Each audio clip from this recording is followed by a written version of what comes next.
Let me tell you about a society which had bigger masjids than you had, which had bigger scholars than you had, which had bigger darulooms than you had. This was Muslim Spain.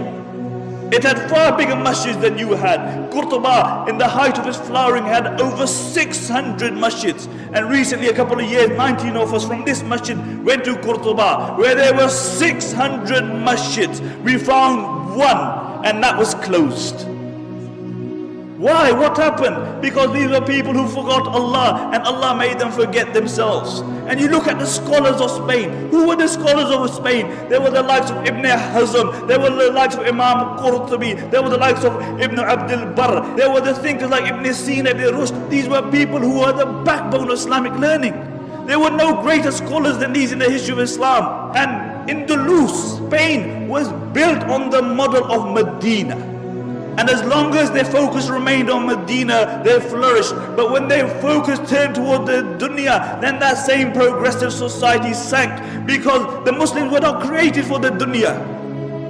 The Muslims were not created for the dunya. The Muslims were created for the hereafter. We are Abdullah. We are the slaves of Allah subhanahu wa ta'ala. And the highest status that we can reach is that we will remain the slaves of Allah subhanahu wa ta'ala. This very society, Spain, when their own people, their focus became the dunya, then every single person was concerned about himself. He was concerned about his own kursi. And the narrations mention that the rulers of Spain, what they would do, that the Muslims would actually make treaties with the Christians, and they would fight against their own Muslims. They would fight against their own Muslims. And really these were the Abu Righals of that time. And throughout history you will find Abu Righal. Do you know who Abu Righal was? Do you know who Abu Righal was? Abu Righal was a man who lived in Taif. And when Abraha, the Yemeni Christian governor, came to destroy the Kaaba, Abu Righal told him, look, I'll show you where the Kaaba is as long as you give me a few pounds. So Abraha agreed. When Abu Righal reached the outskirts of Makkah, he died. And what the Arabs would do, they would pelt his grave with stones, because he was a man who was ready to sell his religion and his people for $1 and a dime. And until today, the Arabs say, if they see a person of a deceptive nature, they say, oh, Abu Righal. He's Abu Righal. And these were the Abu Righals of that time. And one place after the other fell in Muslim Spain. One place after the other. Until there was only one place left, and that was Granada.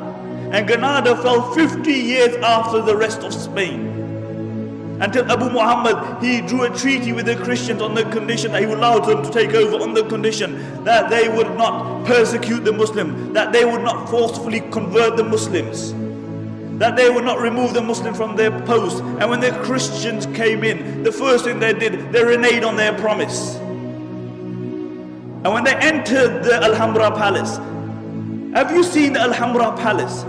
Wallahi, when you look at the Alhambra Palace, the eyes marvel at the architecture and artistry. It is an amazing palace, and throughout the palace you will see one word, La Ghaliba illallah, that dominance is only for the sake of Allah. Dominance is only for the sake of Allah. Where are those people who wrote La Ghaliba illallah? Where are those people? See, La Ghaliba, the engraving remained on the walls, but the reality of it was removed from their hearts.